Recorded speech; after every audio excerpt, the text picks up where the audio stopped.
हम रुख करते हैं हमारे प्रधान संपादक हिमांशु द्विवेदी जी का। हिमांशु जी, इस बार की संभावित जो मोदी कैबिनेट है, इसमें सर क्या आप अलग देख पा रहे हैं? क्या डिफरेंट है 2019 से 2024 की कैबिनेट में?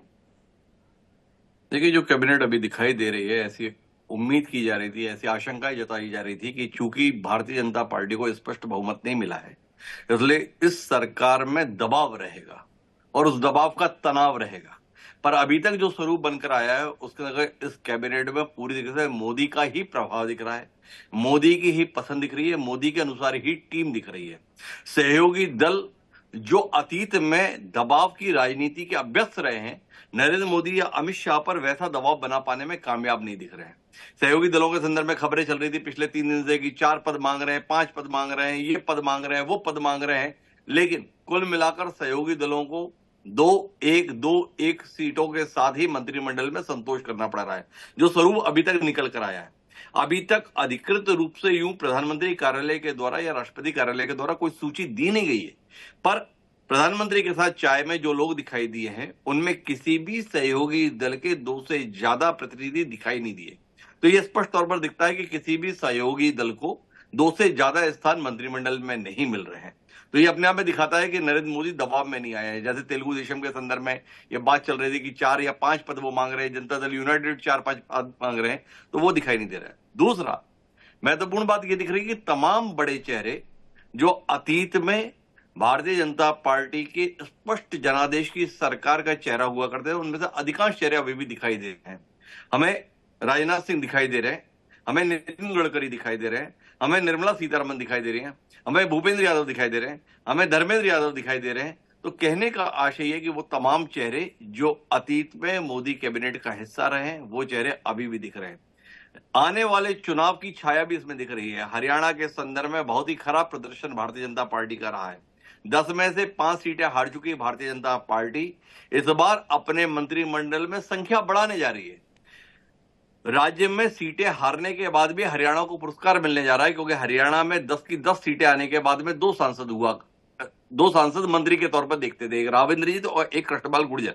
पर राव इंद्रजीत और कृष्णपाल गुर्जर जो इस बार भी सांसद बनने में कामयाब रहे, वह तो मंत्री रहेंगे ही, पर साथ ही साथ अभी हाल तक मुख्यमंत्री रहे और इस बार सांसद चुने गए मनोहर लाल खट्टर जी की भी मौजूदगी हम इस मंत्रिमंडल में बतौर मंत्री देखेंगे।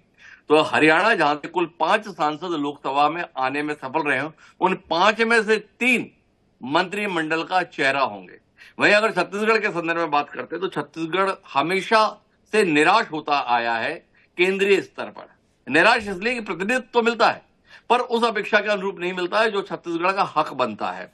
छत्तीसगढ़ में 11 सीटें हैं, भारतीय जनता पार्टी को लगातार राज्य गठन के बाद से 10 और 9 सीटें मिल रही हैं, पर इस बार भी भारतीय जनता पार्टी के द्वारा छत्तीसगढ़ के संदर्भ में उस उदारता का परिचय नहीं दिया गया है जो छत्तीसगढ़ के संदर्भ में दिखना चाहिए था।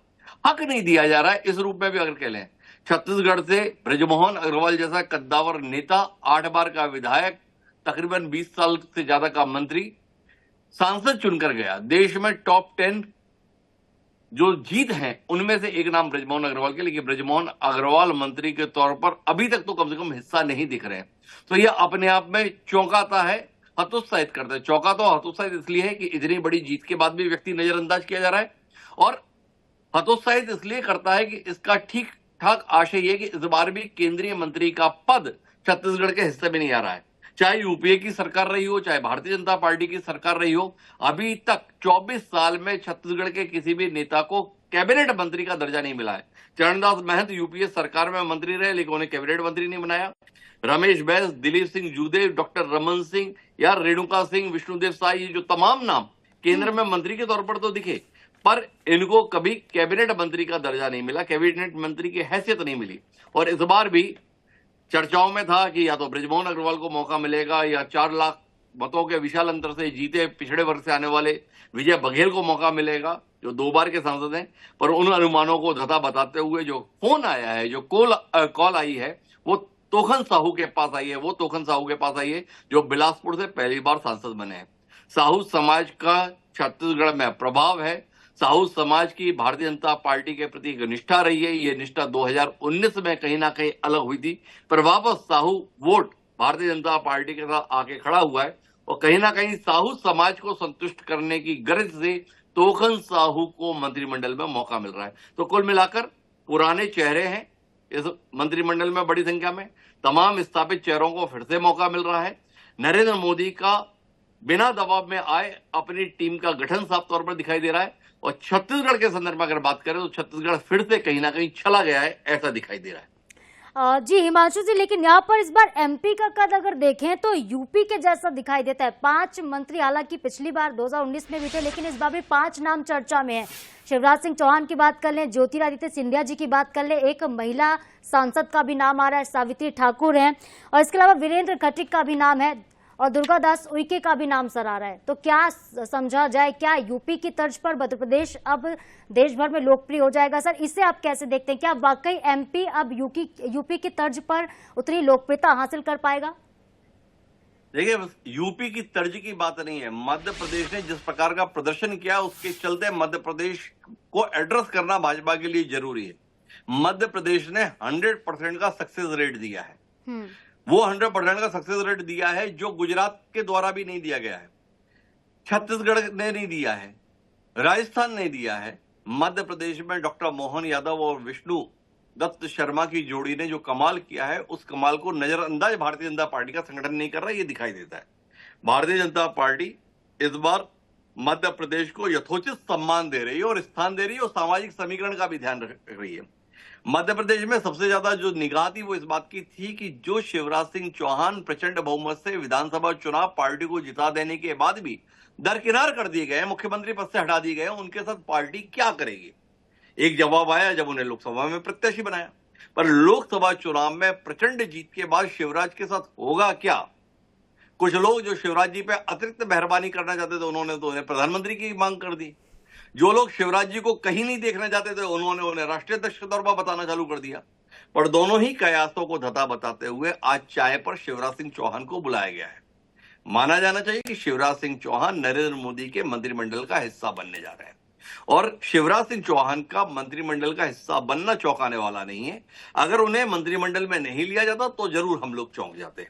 तो शिवराज सिंह पिछड़े वर्ग से आते हैं, वास्तविक जननेता हैं, प्रचंड बहुमत के साथ पार्टी को भी जिताते हैं और स्वयं भी प्रचंड बहुमत से जीत पाने में कामयाब होते हैं। भारतीय जनता पार्टी की वास्तविक लड़ाई में सबसे बड़े अंतर से देश में जीत हासिल करने वाले शख्स का नाम शिवराज सिंह चौहान है। 6वीं बार के सांसद हैं, तकरीबन 18 साल मुख्यमंत्री रहे। तो उस शख्स को तो या तो राष्ट्रीय अध्यक्ष होना था या मोदी मंत्रिमंडल में होना था। मोदी मंत्रिमंडल में वो हैं, पर किस हैसियत में रहेंगे अभी भी निगाह इस बात पर रहेगी। क्या वो टॉप 4 टॉप 5 मंत्रियों में रहेंगे या 50 या 70 मंत्रियों का जो मंत्रिमंडल है उसमें से एक मंत्री शिवराज सिंह चौहान रहेंगे, इस पर हम निगाह रखेंगे। दूसरा जो नाम है वो ज्योतिरादित्य सिंधिया का है। ज्योतिरादित्य सिंधिया मध्य प्रदेश में भारतीय जनता पार्टी के पुनरुद्धार के जनक रहे हैं। जब भाजपा विधानसभा चुनाव में शिकस्त पा गई थी फिर भी सरकार बनाने में सफल इसलिए रही थी क्योंकि ज्योतिरादित्य सिंधिया जो कांग्रेस का बड़ा चेहरा थे उन्होंने बगावत कर दी। ज्योतिरादित्य सिंधिया को भाजपा ने सम्मान भी दिया और स्थान भी दिया है। और इस बार चूंकि ज्योतिरादित्य सिंधिया अपने परंपरागत चुनावी क्षेत्र गुना से बड़े अंतर के साथ चुनाव जीते, पिछली बार 1.25 लाख से आ रहे थे, इस बार 5 लाख से ज्यादा मतों के अंतर से जीते। पढ़े लिखे व्यक्ति हैं, सुशिक्षित व्यक्ति हैं, प्रशासनिक रूप से दक्ष हैं, एक मास अपील रखते हैं। पार्टी के साथ उन्होंने घुलने मिलने में भी ज्यादा समय नहीं लिया है, संघ के पास हाजिरी भी ठीक ठाक दे लेते हैं। तो इन तमाम गुणों ने ज्योतिरादित्य सिंधिया को भी मंत्रिमंडल में जगह दिलाई हुई है, इसलिए ये नाम भी चौंकाता नहीं है। पर चौंकाता है फग्गन सिंह कुलस्ते को मंत्रिमंडल में ना लिया जाना। फग्गन सिंह कुलस्ते बड़ा आदिवासी चेहरा है। फग्गन सिंह कुलस्ते 1 लाख वोटों के विशाल अंतर से इस बार मंडला की सीट भी जीत गए, पर फिर भी वो मंत्रिमंडल में नहीं लिए जा रहे हैं। शायद इसलिए नहीं लिए जा रहे हैं क्योंकि फग्गन सिंह कुलस्ते केंद्र में मंत्री रहते हुए भी विधानसभा का चुनाव हार गए थे। तो फग्गन सिंह कुलस्ते के स्थान पर मौका मिल रहा है दुर्गादास उइके को और सावित्री ठाकुर को। एक बैतूल से सांसद और दूसरा धार से सांसद। सावित्री की मौजूदगी महिला प्रतिनिधित्व भी करती है और आदिवासी का भी प्रतिनिधित्व करती है। वहीं दुर्गादास उइके एक विशाल अंतर के साथ चुनाव जीते हैं, बैतूल जैसे आदिवासी बहुल इलाके के सांसद हैं। तो आदिवासी समुदाय की भावनाओं को ध्यान में रखते हुए उनको स्थान मिल रहा है। और वीरेंद्र खटीक जी के संदर्भ में क्या कहें? वीरेंद्र खटीक जी दलित नेता हैं, टीकमगढ़ से लगातार चुनाव जीत रहे हैं, इस बार भी बहुत बड़े अंतर के साथ चुनाव जीते हैं।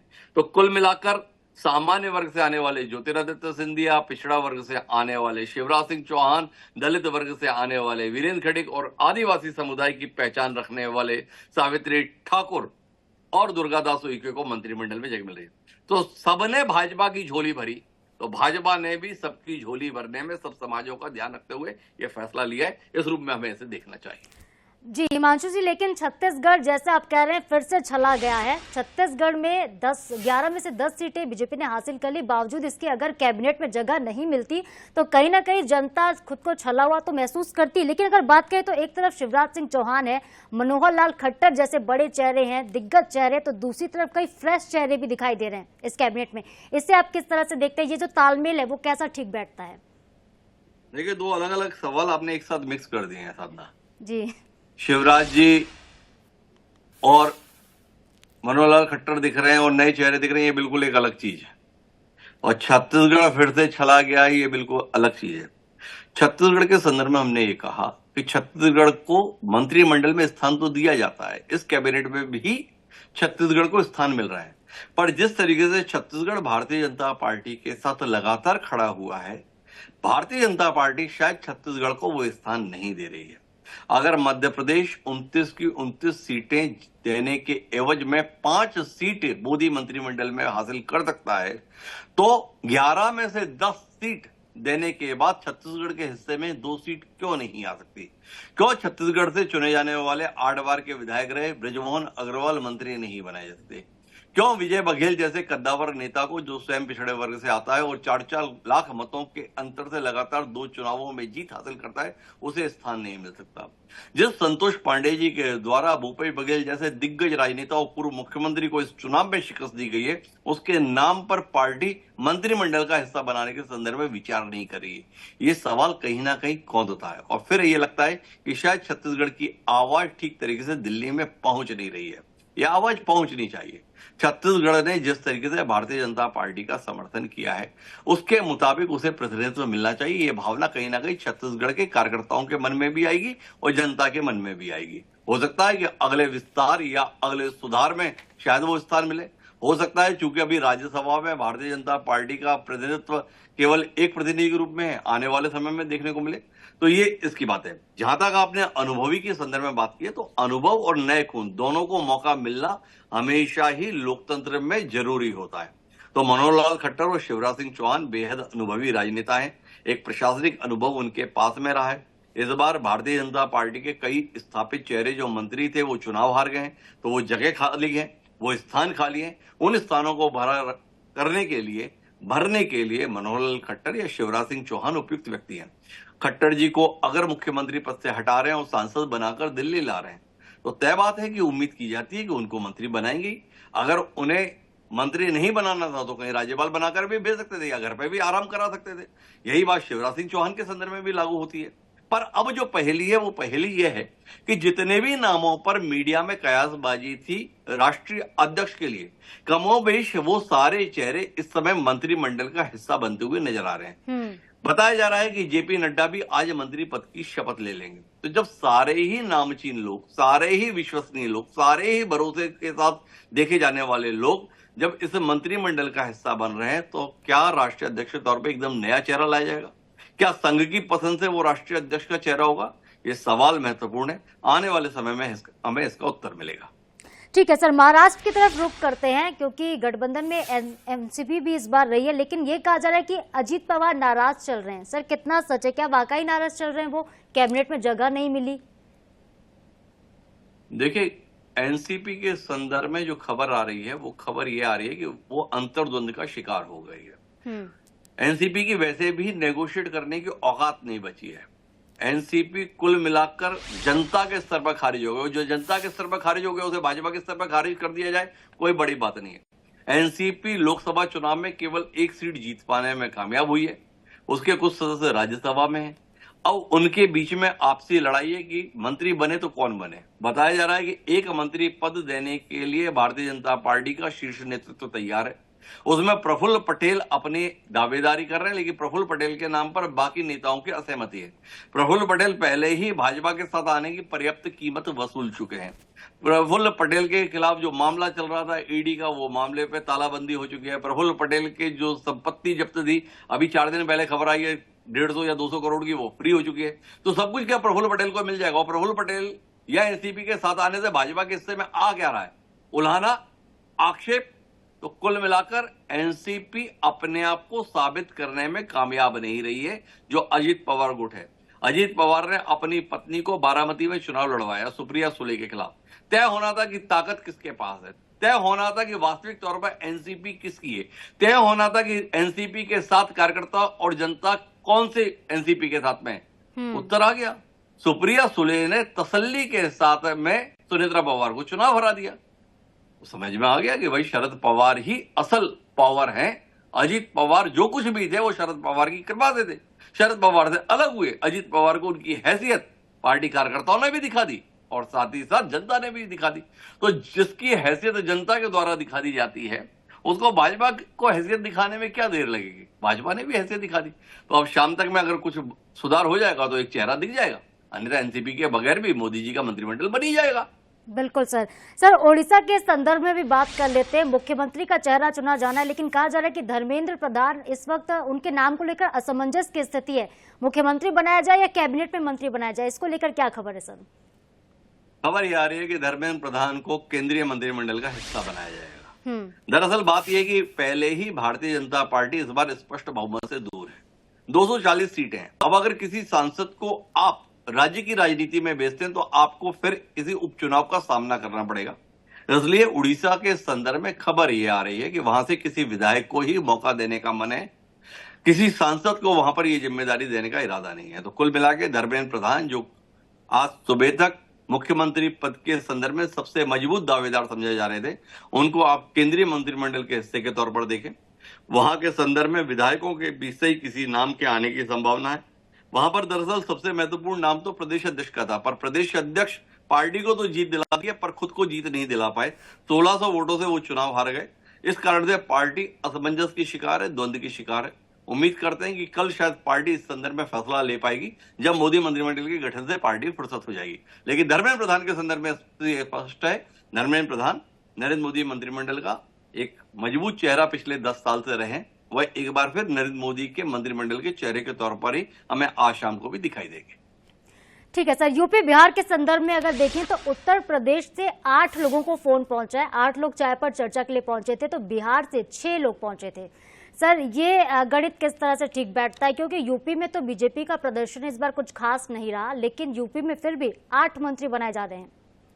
यूपी में 8 मंत्री इसलिए बनाए जा रहे हैं क्योंकि यूपी महत्वपूर्ण है। आज समर्थन नहीं मिला तो इसका मतलब ये नहीं कि आगे समर्थन नहीं लेना है। आगे समर्थन मिले इसलिए ध्यान देना है। जैसे मैंने आपको बताया कि हरियाणा से तो कुल 10 सांसद चुने जाते हैं। अगर हरियाणा 100% भी भाजपा को समर्थन देता है तो वो ज्यादा से ज्यादा 10 सांसद लोकसभा में दे सकता है, और 10 में से 2 सांसद लगातार वहां पर मंत्रिमंडल का हिस्सा दे। पर इस बार सांसदों की संख्या भाजपा की घटकर 5 रह गई है, पर मंत्रियों की संख्या 2 से बढ़कर 3 होने जा रही है। तो कुल मिलाकर समीकरण की बात है। 4 महीने बाद हरियाणा में विधानसभा चुनाव होना है। लोकसभा चुनाव की हार के आधार पर भाजपा ये फैसला नहीं ले सकती तुमने हमें लोकसभा हरा दिया, हम अब तुम्हारे को कुछ नहीं देंगे, तो पता चला कि विधानसभा भी निपट जाएगी। तो भारतीय जनता पार्टी का ये करेक्शन नोट है, भारतीय जनता पार्टी का ये भूल सुधार है, भारतीय जनता पार्टी की नए सिरे से खड़ा होने की कोशिश है, जिसके तहत उसने हरियाणा जैसे छोटे राज्य से 3 मंत्री बनाने में भी गुरेज नहीं किया है। राव इंद्रजीत कृष्णपाल गुर्जर के बाद मनोहरलाल खट्टर को बनाया जाना इसी का संकेत है। 3 समुदायों को भी साध रहे हैं, यादवों को साध रहे हैं, गुर्जरों को साध रहे हैं, और साथ साथ पंजाबियों को या गैर जाटों को भी साध रहे हैं। पर अभी भी हरियाणा में जो भाजपा की समस्या है वो जाट मतदाताओं का मन, जाटों के अंदर इस बात को लेकर गुस्सा है कि भाजपा हमारे साथ ठीक नहीं कर रहे। जाटों में इस बात की खिन्नता है कि भाजपा हमें खारिज कर रही है। जाट इस बात से आक्रोशित है कि भारतीय जनता पार्टी उनको वो स्थान और सम्मान देने के लिए तैयार नहीं है जो उनका हक बनता है। अब देखें हरियाणा के संदर्भ में भारतीय जनता पार्टी जाट भावनाओं को संतुष्ट करने की दृष्टि से क्या कदम उठाती है। पर उत्तर प्रदेश के संदर्भ में जो आपकी बात है, तो उत्तर प्रदेश 80 सीटें देता है लोकसभा में। बिल्कुल आज नहीं जीते, कल तो जीतना चाहेंगे ना।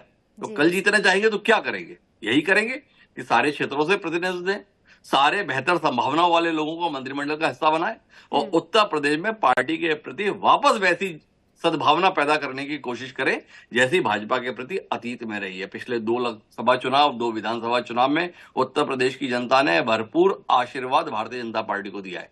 अगर किन्हीं कारणों से भारतीय जनता पार्टी को इस बार वैसा जन समर्थन नहीं मिला है तो भाजपा आज के मंत्रिमंडल के माध्यम से उन जन समर्थन को वापस पाने की कोशिश करेगी। इसके तहत ये कवायद है। बिहार के संदर्भ में अगर जहां तक बात हो तो बिहार में भाजपा के तो प्रतिनिधियों को हिस्सा मिल नहीं था, भाजपा के नेताओं को तो जगह मिलनी थी। वहां पर भी विधानसभा चुनाव आने वाले समय में होना है, पर नीतीश कुमार के रूप में जो एक नया सहयोगी कुछ समय पहले ही साथ में जुड़ा है, जिसके संदर्भ में जेडीयू बता रही है कि सामने वाले तो हमें प्रधानमंत्री भी बनाने के लिए तैयार है, तो भाई कम से कम इनके लोगों को यहां मंत्री तो बनाया जाएगा। तो कुल मिलाकर बिहार और उत्तर प्रदेश देश की राजनीति में अतीत में भी महत्वपूर्ण रहे, वर्तमान में भी महत्वपूर्ण है, और भारतीय जनता पार्टी को अगर केंद्र में महत्वपूर्ण रहना है तो इन दोनों राज्यों को साथ कर रहना ही पड़ेगा। उसके तहत 8 और 6 ये जो चेहरे हमें दिखाई दे रहे हैं मोदी मंत्रिमंडल में इन 2 राज्यों से, उसकी वजह ही यह है कि भारतीय जनता पार्टी इन राज्यों